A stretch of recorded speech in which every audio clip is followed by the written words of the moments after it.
amigas y amigos, bienvenidos a Política Hoy, un espacio informativo y de opinión, donde estaremos hablando sobre la coyuntura en Colombia y Venezuela, sobre lo que ocurre entre estos dos países. Y el día de hoy tenemos al diputado de la Asamblea Nacional, William Barrientos.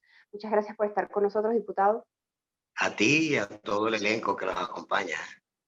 Lo hemos invitado el día de hoy porque el diputado además es médico y estamos atravesando una pandemia debido al coronavirus. Él recientemente ha dado varias declaraciones sobre lo que está ocurriendo en este contexto en Venezuela y quisiéramos empezar, diputado, analizando lo que ocurre en las zonas fronterizas. Usted se encuentra en Zulia, que ha sido uno de los estados que se ha reportado donde existen muchos casos. Usted habla de las condiciones hospitalarias, de los médicos infectados, que ha hablado de unos 40 médicos, pero además hay un tema que es que ese tema lo hemos hablado acá con diferentes entrevistados. eh, no se puede cerrar por completo la frontera, la gente sigue pasando, tanto los venezolanos que se están regresando a Venezuela como la gente que pasa de Venezuela a Colombia, tanto migrantes como también colombianos que van y vienen por los caminos irregulares. ¿Cómo se puede contrarrestar el virus de esa manera? O sea, ¿cómo prever que sigan aumentando los casos o cuál es el balance de esa situación?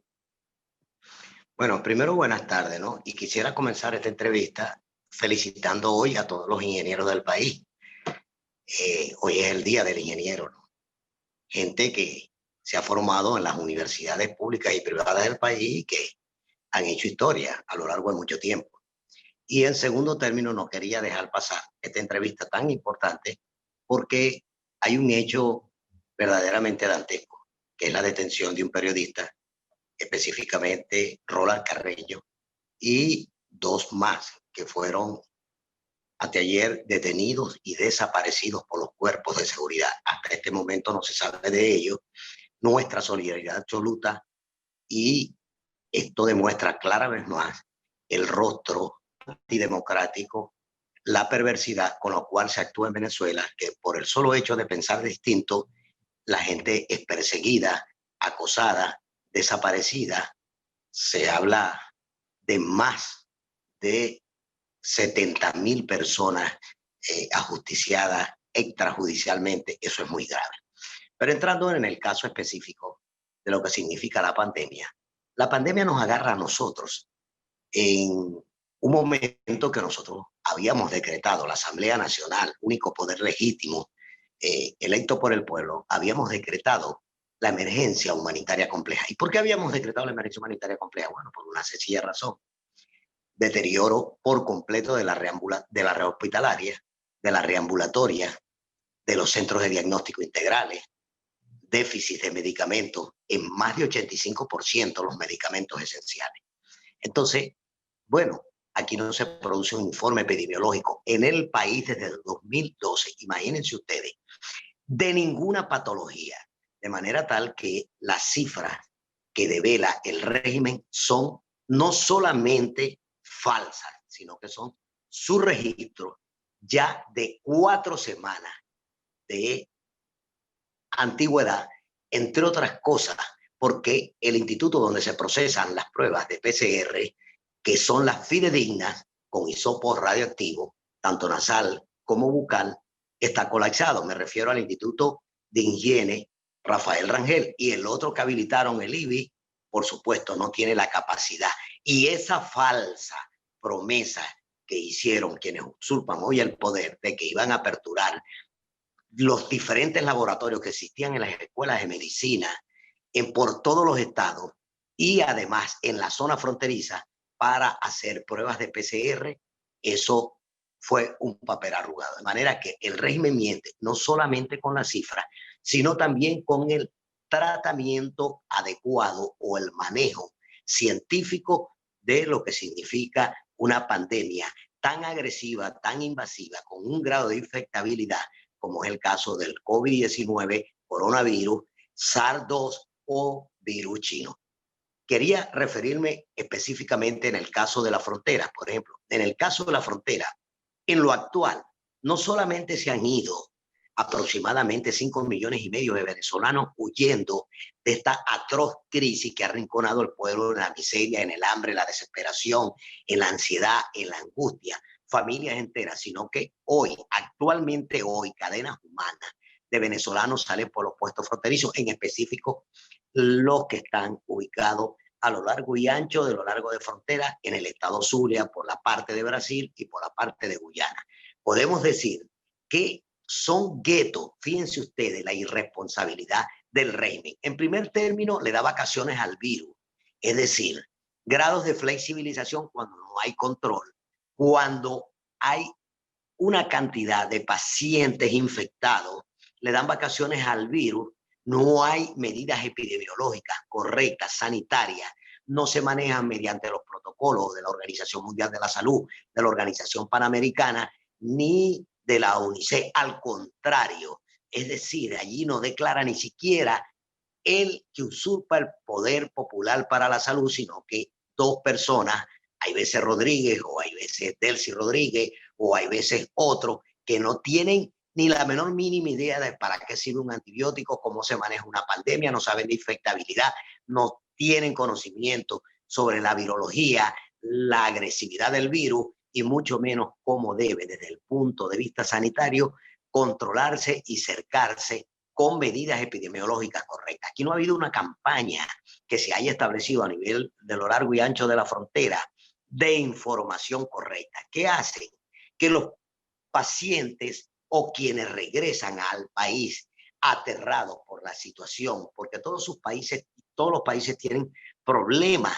La pandemia ha trastocado las economías mundiales y no por ello ha escapado a América Latina. En el caso de Salvador, Colombia, tienen infinidades de casos. Lo cierto es que allí controlan sus casos y en el caso de nuestros desplazamientos de nuestra gente que sale en desplazamiento forzado, entonces ocurre que en primer término no hay el distanciamiento, no se hacen las pruebas de PCR, sino que los confinan en guetos o hay un negocio oscuro en el mercado de la frontera que le cobran una cantidad de dinero independientemente de que sea un portador asintomático o que lleve con sí síntomas y signos del virus como tal. Entonces entra y sale gente como un zaguán, sin un control sanitario y al final los colocan en unos guetos que son como los campos de concentraciones donde les dan una sola vez comida diaria, donde no le hacen pruebas de PCR, donde no los colocan en distanciamiento, sino que es una masa humana acumulado y el grado de infectabilidad se propaga de una manera inusual. Es dramático la situación que está pasando la gente. Diputado, ante esta situación, ¿cuál creen ustedes que sea, desde la Asamblea Nacional, cuál creen que sea la solución o que le piden a los organismos internacionales para poder contrarrestar esta situación con todos estos migrantes que se encuentran de esa manera? Mira, nosotros hicimos un acuerdo, el presidente Juan Guaidó y la Asamblea Nacional autorizada, el presidente interino Juan Guaidó, autorizado por la Asamblea Nacional, recalco, para hacer un acuerdo con la Organización Panamericana de la Salud y a su vez con quien está en el Ministerio del Poder Popular para la Salud. Uno, para traer insumos fundamentales para el tratamiento de la pandemia.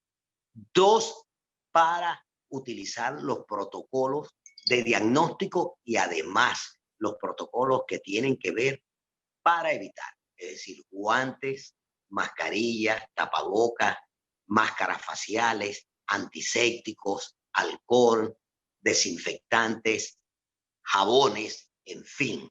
Y por supuesto traer respiradores para nutrir las unidades de cuidados intensivos en los hospitales tipo 4, llámese Hospital General del Sur, Hospital Chiquinquirá, Hospital Central, Hospital Universitario. Esos son los hospitales tipo 4. ¿Qué pasó? Que nada, sencilla y llanamente, no solamente desapareció gran parte de ese material que hubo, que llegó al país, sino que nada, no se tomaron las medidas. Si usted ve, ahorita el hospital universitario está totalmente colapsado. Si usted ve los hospitales, escúcheme bien, del General del Sur no está apto para ello. Y las clínicas privadas cobran una cantidad de dinero en dólares que limita la posibilidad de ingresar un paciente. Porque ¿cuál es lo fundamental en el tratamiento del caso del COVID-19?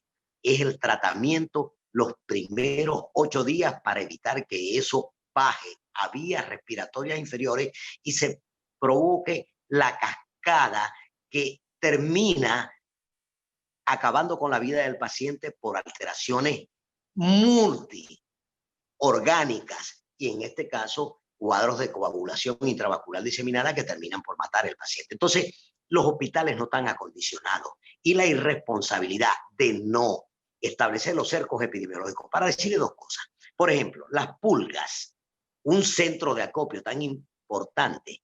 Ok, ellos hicieron una fachada, un maquillaje. Hicieron las curvas, la trasladaron a la parroquia Cristo de Aranza. Las pulgas. Y la curva está en los barrios Raulioni, en toda la parte de Borja Romero, todas esas cuerdas de Tarantines. Entonces no hay medidas específicas. ¿Cómo tratar esto? Nosotros estamos en el grado máximo de exponenciabilidad. Los casos han aumentado de una manera vertiginosa. Estamos peleando contra un enemigo invisible. Pareciera ser que la vida humana poco o nada interesa, como en efecto lo estamos presenciando. ¿Qué hacer? Bueno, en este caso tiene que haber un cambio de régimen, porque al final del camino, quienes hoy usurpan el poder, poco o nada les interesa la situación, al punto que tienen armado un parapeto para el 6 de diciembre sin importarles cómo está la infectabilidad del país, que está en su máxima exponencialidad. No hay un aplanamiento de la curva, no están dotados los hospitales. Y entonces, bueno, que se muera quien se muera, para ellos la vida no vale nada. Eso se llama en medicina eugenesia negativa, es decir, la parte de la medicina que desprecia a la raza humana. Y eso ocurre actualmente en nuestro país. Desgraciadamente, nosotros nos ha tocado hacer campaña generalizada a todo lo largo y ancho de la geografía venezolana tendente a provocar campañas de educación, es decir, lávate las manos, pero la gente no tiene agua. Compra alcohol, ¿y cómo? Si la gente gana un sueldo mínimo de hambre, de miseria, compra un desinfectante. Entonces hay una situación, una realidad sangre y mercado que limita la posibilidad de controlar esta pandemia de manera desaforada como está. Diputado, vamos a un corte, pero al regreso volvemos con mucho más de ese tema que es tan importante. Ya regresamos.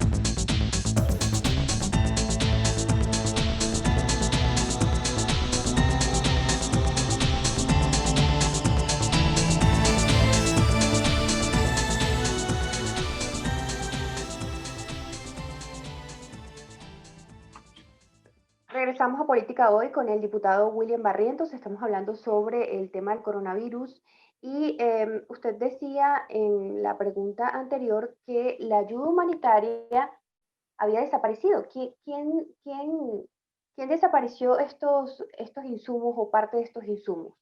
¿A quiénes ustedes responsabilizan de esto? Porque hay un manejo indecoroso de lo que significan los recursos propios de la nación. Esto no lo digo yo, esto es público y notorio. Es decir, los respiradores, ¿dónde están? ¿Cuántos respiradores hay en el hospital universitario? ¿Cuántas camas disponibles hay en la unidad de cuidados críticos? ¿Cuántas camas hay en el JM de los Ríos? ¿Cuántas camas hay en el General del Sur, en la unidad de cuidados críticos, para los pacientes que ya entran en la fase de insuficiencia respiratoria aguda? ¿Cuántas camas hay disponibles? ¿O es que acaso no es de dominio público que aquí agarran a los pacientes y la gente tiene miedo de decir que tiene COVID-19 y prefiere morir en su casa, ser mal atendido, utilizar brebaje o otro tipo de remedios caseros antes que decir que tiene COVID, porque pareciese que fuese un delito, como cuando empezaron a ocurrir los primeros casos de HIV en el país, que se perseguía a la gente. Bueno, aquí son confinados a moteles y a hoteles sin un tratamiento y un protocolo adecuado. Además, con una inhumanidad sin precedentes en la historia, es decir, abandonados a su suerte. E inclusive hay residentes que se han infectado en el hospital universitario y han parado a moteles como el de La Montañita. Imagínate, residentes de cirugía, de medicina interna. Entonces, eso es sobre. Usted ve la cantidad de médicos que han muerto. ¿Por qué? Porque no hay equipos de bioseguridad. Entonces, ¿dónde están esos equipos? ¿En dónde se gasta el dinero de la nación? O sea, ¿qué? ¿Se está comprando armas? ¿Para qué? ¿Para cuál guerra? Si tenemos una guerra planteada con el coronavirus aquí. Diputado, usted hablaba precisamente en unas declaraciones recientemente de 40 médicos infectados. ¿Cómo podría mejorar el sector médico esta situación? Porque es bastante grave, ya que ellos son los responsables precisamente de tratar de contrarrestar el virus y imagínense, si ni siquiera tienen la protección necesaria, se les hace mucho más cuesta arriba esta situación. Mire, desgraciadamente, el Zulia, su estado, y en específico Maracaibo, lleva récord mundial de galenos que han perdido la vida por jugárselas todas por los pacientes. Es decir, ¿Tienen en una el cifra? paso, ¿Tiene una cifra de la sí, cantidad de cómo no, médicos? van cerca de 40 médicos muertos, especialistas connotados, médicos que lo han dado todo. Es decir, porque nosotros siempre hemos jurado, los médicos formados en nuestras universidades, una, que el papel del médico es curar, si no cura alivia, si no alivia consuela. Pues los médicos se la han jugado todo, aún no habiendo equipos de bioseguridad. Y esto lo sabe quienes hoy usurpan el poder. Ha habido reuniones del sector del colegio médico y los otros gremios, enfermería, nutrición, bioanálisis. ¿Qué ha ocurrido? Inclusive a la jefe de enfermería fue perseguida y acosada, Hania, por el solo hecho de reclamar equipos de bioseguridad. Cuando los médicos que están en primera línea, los enfermeros que están en primera línea, los obreros que están en primera línea, deben de tener esos insumos para poder atender al paciente adecuadamente y no infectarse. Entonces, aparte de que van más de 35.000 médicos que se han marchado del país de todas las especialidades y que lo han recibido con los brazos abiertos en otras esferas o otros países de América Latina y el mundo, entonces los pocos médicos que están expensas al riesgo por no tener los equipos de bioseguridad. Entonces, cuando llegan los equipos de bioseguridad, cuando llegan todos los insumos, no solamente son entregados graneadamente, sino que además faltan muchos. Alguien nos desaparece, no tengo nombre y apellido, pero es muy inhumano el hecho de que los médicos que asumen con toda la responsabilidad el tratamiento de pacientes de muy bajos recursos, pacientes médicos que están en el hospital universitario, médicos que están en los ambulatorios, médicos que están en el Hospital General del Sur, médicos que están en todos los hospitales públicos del país, terminan por infectarse y después de infectarse, lo más triste, ni siquiera hay veces encuentran cupos en las unidades de cuidado crítico y ni siquiera tienen para comprar, por ejemplo, un medicamento que está aprobado por la FDA, como el Recidimil, cuya ampolla cuesta, por el amor de Dios, unos $320. En otras partes se encuentra en 350, en otras partes se encuentra en $300. ¿Quién tiene para eso si los médicos ganan un sueldo de hambre? Entonces, aquí no solamente se pagan sueldos de hambre, aquí no importa la vida de los médicos, no importa la vida del personal de salud. Usted ve los despojos de hospitales que han quedado allí. Y lo otra cosa que hay que recalcar, mire, ¿o es que acaso desaparecieron por el COVID-19, la pandemia esta, que afectó también en el siglo XVIII, que dejó 50 millones de seres humanos muertos? ¿O es que acaso desaparecieron las patologías como los hipertensos, los diabéticos, los pacientes que tienen, por ejemplo, que reciben hemodiálisis o diálisis peritoneal, los pacientes que tienen cáncer, como es el caso de nuestras mujeres, cáncer de mama Diputado, o cáncer de útero? Diputado, debemos ir a una pausa, pero al regreso vamos a tratar de concretar este tema, hablando sobre las recientes declaraciones de Nicolás Maduro sobre una presunta cura, que ya eso ha sido desmentido, pero lo vamos a platicar acá, y pues también saber si ustedes están haciendo algún levantamiento de un informe sobre la coyuntura actual. Ya regresamos.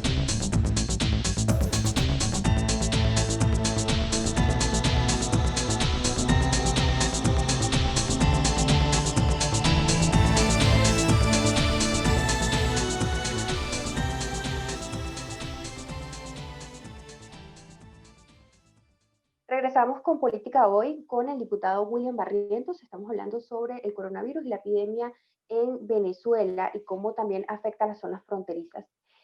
Diputado, recientemente Nicolás Maduro dijo que existía una cura, supuestamente en Venezuela, del coronavirus. ¿Cuál es la respuesta que usted tiene al respecto? Primero, eso es un disparate bíblico. O sea, yo no sé qué le pasó. Tiene el tallo cerebral al revés, porque fíjese usted, le voy a decir con toda sinceridad.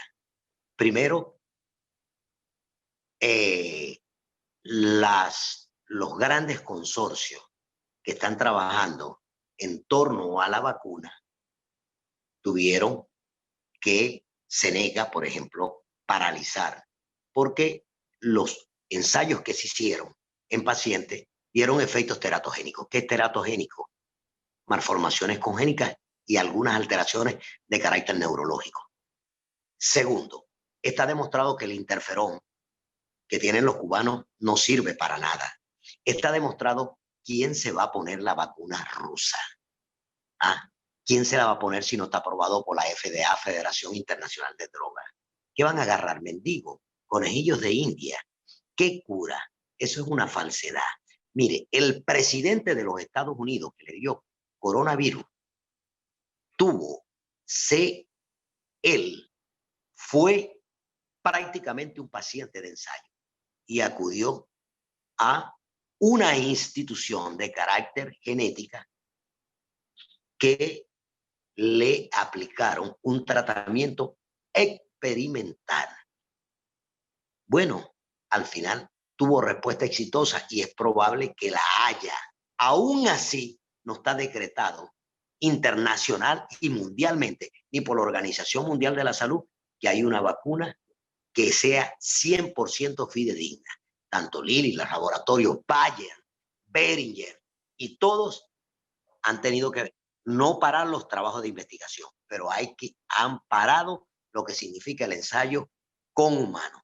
¿Cómo se cree usted? ¿Usted cree que si los rusos tuvieran la vacuna, el mundo entero se los hubiese rogado? Porque esta pandemia ha llenado de ansiedad, ha paralizado las economías, ha trastocado los núcleos familiares, hay gente que se ha quedado varada en otros países. En fin, esto ha sido un desastre y la cantidad de pacientes que han muerto en América Latina y específicamente en Venezuela, cuyo número no sabemos, pero lo que sí sabemos es que las informaciones que tenemos de todas las academias, la Academia de Ciencias Matemáticas, la Academia de Neurología, la Academia de Infectología, la Academia de Virología, todos los informes que se van pasando de la Academia de Enfermería, de nutricionistas, de bioanalistas y por supuesto la de los médicos en términos generales son registros confiables porque están allí con los pacientes y han tenido que venir anotando a pie porque el régimen los persigue. Usted y yo, Dios no lo quiera, nos da COVID-19 y esa afección termina por acabar nuestra vida. Dios y la Virgen de la Chinita no lo permita. Bueno, y entonces el médico está obligado a colocar en el acta de defunción otra patología que no es COVID-19. Imagínese usted lo grave de eso, cuando verdaderamente los italianos lograron descubrir muchas de las características insidiosas del virus, fruto de las autopsias que se practicaron.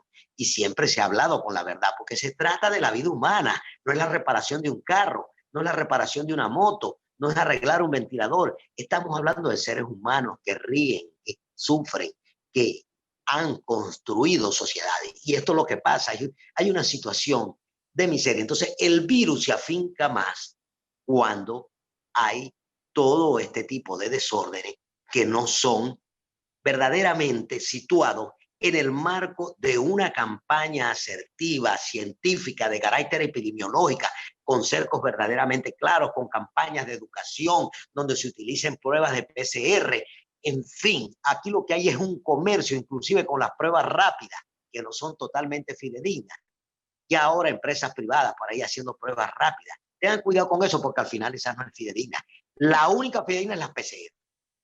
Diputado, ya debemos ir finalizando, pero me gustaría que brevemente nos comentara, pues, teniendo en consideración toda esta problemática de la cual hemos hablado durante el programa, si ustedes están realizando algún levantamiento de informe que están haciendo para dar a conocer esta situación tan grave desde la Sí, Asamblea mira, Nacional. hay un equipo multidisciplinario que es dirigido por el doctor Julio Castro. También están los doctores, exministros, por cierto. Hay gente que combatió la malaria con Gabaldón que por cierto es una enfermedad, el año pasado cerró con 395.000 casos de malaria por dos medicamentos, quinina y cloroquina, y verdaderamente los brasileños querían darlo y el régimen se opuso a eso, prefirió que la gente se muriera, o mucha gente se muriera, o mucha gente se infectara. Ahora, en esa comisión está el doctor Julio Castro, pero está el doctor Carlos Huárter, el ministro de Salud, está el doctor Orihuela, ex ministro de Salud, y está el doctor Félix Oleta. Y hay una serie de científicos, o sea, jefes de la academia, entre eso la Academia de Ciencias Matemáticas, que día a día están monitoreando. Y lo que hoy se señala, para que lo sepan y ojalá me esté escuchando, mucha gente estamos en el pico máximo de infectabilidad.